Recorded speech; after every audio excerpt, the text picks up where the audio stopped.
Hello students, आप सभी का जनरल अवेयरनेस की इस वीडियो सीरीज़ में स्वागत है। फ्रेंड्स, हम डेली आपके लिए इस सीरीज़ के अंतर्गत एक वीडियो लेकर आते हैं जनरल अवेयरनेस का, जिसमें जनरल अवेयरनेस के जो सभी सब्जेक्ट्स हैं, जिसमें चाहे साइंस हो, चाहे हिस्ट्री, जियोग्राफी, पॉलिटिकल, इन सब से जुड़े हुए मिक्स में हम एक क्वेश्चन का एक वीडियो लेकर आते हैं। इसमें हमने वो सिलेक्टेड क्वेश्चंस इन्वॉल्व करते हैं। काफ़ी स्टडी के बाद वो सारे क्वेश्चंस हम आपके लिए लेकर आते हैं, जो काफ़ी इंपॉर्टेंट क्वेश्चंस है। आने वाली एग्ज़ाम्स में पूछे जाने की पूरी संभावना है, क्योंकि ये पहले भी ये क्वेश्चंस रेलवे, पीएससी, व्यापम के एग्ज़ाम्स या स्टेट लेवल की जितने भी कॉम्पिटिटिव एग्ज़ाम हैं उनमें लगातार पूछे जाते रहे हैं। तो फ्रेंड्स, अगर आपने अभी तक हमारे चैनल को सब्सक्राइब नहीं किया है तो जल्दी से सब्सक्राइब कर लें और अपने अन्य फ्रेंड्स के साथ भी इसे शेयर ज़रूर करें। तो आज का हमारा पहला क्वेश्चन है, रक्त का पीएच मान कितना होता है। जो हमारा ब्लड होता है, ब्लड का जो पीएच वैल्यू वह कितनी होती है। तो फ्रेंड्स, ब्लड का जो पीएच वैल्यू होता है वह 7.4 होता है। नेक्स्ट क्वेश्चन है, पेप्सिन एंजाइम का स्रोत क्या है। पेप्सिन एंजाइम हमारी बॉडी में एक पाचन एंजाइम है, ये डाइजेस्टिव एंजाइम है। यह बॉडी के में इसका सोर्स क्या होता है। तो फ्रेंड्स, इसका सोर्स जो होता है वो होता है आमाशय। रक्त का थक्का जमने में कौन सा विटामिन सहायक होता है। तो स्टूडेंट्स, जो ब्लड होता है हमारा, कई बार जब कहीं से ब्लड निकलने लगता है तो थोड़ी देर में जो हमारा जो ब्लड होता है उसका क्लॉट जम जाता है, ब्लड बहना बंद हो जाता है। जो थक्का जमता है उसको जो क्लॉट बोलते हैं, थक्का। इसमें कौन सा विटामिन हेल्प करता है। तो फ्रेंड्स, इसमें यह विटामिन के हेल्प करता है। नाभिकीय रिएक्टर में ईंधन के रूप में किसका उपयोग किया जाता है। फ्रेंड्स, जो न्यूक्लियर रिएक्टर्स होते हैं इसमें ईंधन के रूप में यूरेनियम 235 या प्लूटोनियम 239 यूज किया जाता है। नाभिकीय रिएक्टर में मंदक के रूप में किसका उपयोग किया जाता है। तो मंदक के रूप में भारी जल अथवा ग्रेफाइट का उपयोग किया जाता है। फ्रेंड्स, अक्सर एग्जाम्स में न्यूक्लियर रिएक्टर से रिलेटेड एक नया क्वेश्चन जरूर पूछा जाता है, चाहे वो मंदक के रूप में हो या उसका जो ईंधन है उसका हो, या फिर कंट्रोलर जो रॉड्स यूज होती है उसके बारे में पूछा जाता है। नाभिकीय रिएक्टर में कंट्रोलर रॉड के रूप में किसका उपयोग किया जाता है। तो स्टूडेंट्स, में कैडमियम या बोरॉन की जो रॉड्स होती है उनका उपयोग किया जाता है। करो या मरो का नारा किसने दिया था। काफी फेमस नारा रहा है, तो यह गांधी जी ने दिया था। अभिनव भारत की स्थापना किसने की थी। तो स्टूडेंट्स, जो अभिनव भारत की स्थापना जो की गई थी वह वीडी सावरकर के द्वारा की गई थी।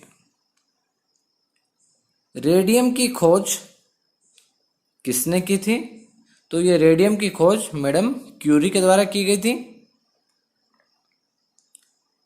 फ्रेंड्स, ये क्वेश्चन रिपीट हो गए। हाइड्रोजन बम किस सिद्धांत पर कार्य करता है। तो जो हाइड्रोजन बम होता है वह नाभिकीय संलयन न्यूक्लियर फ्यूजन पे काम करता है।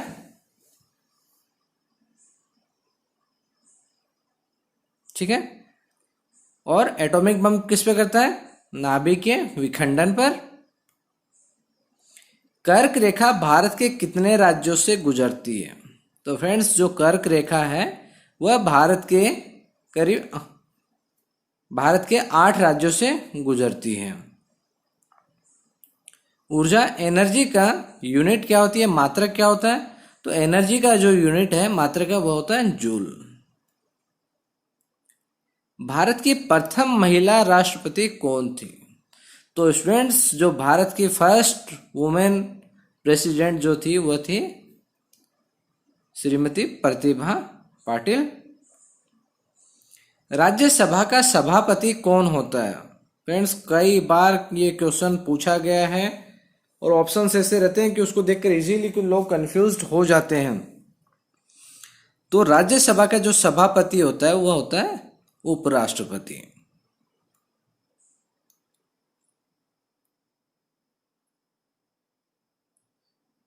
तो अभी हाल में हमारे उपराष्ट्रपति कौन है? हमें कमेंट बॉक्स में कमेंट करके बताएं कि राज्यसभा के सभापति कौन है। रेल बजट को आम बजट से अलग कब किया गया? तो जो रेलवे बजट है उसको 1921 में आम बजट से अलग किया गया। विंग्स ऑफ फायर के लेखक कौन थे? कई बार एग्जाम में पूछा जा चुका है, काफ़ी इंपॉर्टेंट बुक है ये। तो यह एपीजे अब्दुल कलाम इसके राइटर थे। शिवाजी ने किसके शासनकाल में मराठा राज्य की स्थापना की थी? तो शिवाजी ने औरंगजेब के शासनकाल में मराठा राज्य की स्थापना की गई थी। भारतीय रेलवे का सबसे बड़ा रेलवे यार्ड कहाँ स्थित है? रेलवे यार्ड, ध्यान रखें, यार्ड पे कई बार कुछ और पूछा चला जाता है, स्टेशन पूछ लिया जाता है। तो जो सबसे बड़ा रेलवे यार्ड है वह है मुगल सराय। शास्त्रीय संगीत का उद्गम कहाँ से माना जाता है? तो स्टूडेंट्स, जो हमारे भारतीय इंडियन क्लासिकल म्यूजिक शास्त्रीय संगीत जो है उसका उद्गम सामवेद से माना गया है। आर्यों में वर्ग विभाजन का आधार क्या था? मतलब जो समाज का जो कैटेगराइजेशन जो था उसका विभाजन था, अलग अलग कैटेगरीज में जो डिवाइड होता था, वह उनके कामकाज व्यापार के आधार पर समाज का विभाजन था। महात्मा गांधी के सबसे छोटे पुत्र का क्या नाम था? तो फ्रेंड्स, महात्मा गांधी जो सबसे छोटा पुत्र था उसका नाम था देवदास। कितने पुत्र थे? कमेंट बॉक्स में बताएं आप। ओणम पर्व भारत के किस राज्य में मनाया जाता है? तो ये ओणम फेस्टिवल केरल में सेलिब्रेट किया जाता है। पद्मावत के रचयिता कौन थे? कई बार पूछा गया है और ख़ास तौर पर व्यापम की जो एग्ज़ाम है, जो एमपी पुलिस एसआई एमपी की जो व्यापम के द्वारा अन्य एग्ज़ाम कराई गई है उनमें कई बार पूछा गया ये। तो इसके जो रचयिता थे यह मलिक मोहम्मद जायसी। बौद्ध धर्म के मूल धार्मिक ग्रंथ किस भाषा में लिखे गए हैं? तो यह पाली भाषा में लिखे गए हैं।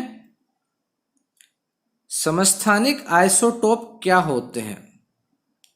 तो समस्थानिक, जैसा कि नाम में डिफाइन है, समस्थानिक मतलब इस समान स्थान, मतलब एक, आपको पता होगा जो पीरियोडिक टेबल है उसमें सबके अपने अपने पोजीशंस है, स्थान है उनके।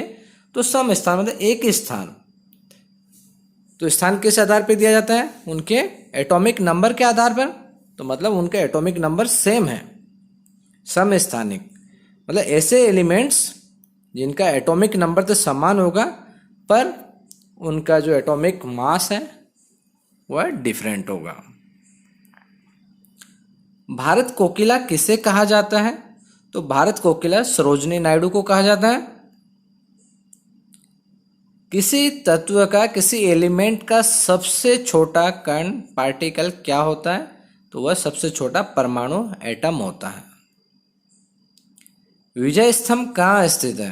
कई बार पूछा गया फ्रेंड्स ये भी। विजय स्तंभ चित्तौड़गढ़ में स्थित है और ये किसके द्वारा बनाया गया था? राणा कुंभा के द्वारा। इंटरनेट का आविष्कार किस देश में हुआ था? तो सबसे पहले ये अमेरिका में ही इसका यूज हुआ।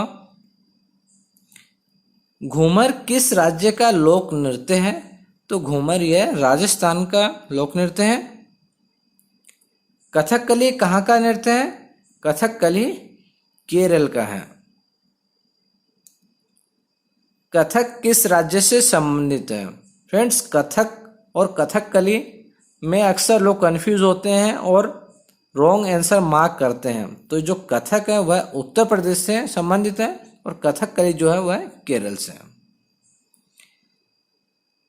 लाल रक्त कणिकाएं जो हमारी बॉडी में आरबीसीज होते हैं वह बॉडी में कहाँ बनते हैं, किस अंग में बनती है, तो यह अस्थि मज्जा में लाल रक्त कणिकाएं बनती हैं। तो स्टूडेंट्स ये थे आज के हमारे सिलेक्टेड इंपॉर्टेंट क्वेश्चंस जो आगामी एग्जाम्स के लिए काफ़ी इम्पोर्टेंट रहेंगे। तो फ्रेंड्स आप इनका बार बार रिवीजन करें, जितनी ज़्यादा बार सुनेंगे उतना ही आपके लिए अच्छा होगा। रिवीजन जरूर करें, अन्यथा आपकी मेहनत बेकार जाती है। आप अगर रिवीजन नहीं कर रहे हैं तो रॉन्ग आंसर मार्क करने के चांसेस बढ़ जाते हैं, क्योंकि हम वहाँ जब ऑप्शंस देखते हैं एग्ज़ाम में तो सभी ऑप्शंस कहीं ना कहीं हमारे पढ़े हुए होते हैं, और उन ऑप्शन को जब हम देखते हैं तो हर ऑप्शन हमें लगता है कि सही होगा, क्योंकि वो ऑप्शन हर किसी न किसी क्वेश्चन का आंसर था। तो उस समय आप कन्फ्यूज़न क्रिएट होता है माइंड में और आप गलत आंसर मार्क कर आते हैं। तो फ्रेंड्स रिवीजन जरूर करें, और साथ साथ हमारे इस चैनल को सब्सक्राइब कर बेल आइकन को दबाएं, जिससे कि आपको नोटिफिकेशंस मिल सकें, और अपने अन्य साथियों के साथ भी शेयर करें, ताकि हमें भी आपके लिए इस वीडियो बुक्स के लिए मोटिवेशन मिलता रहे। Okay, thank you students.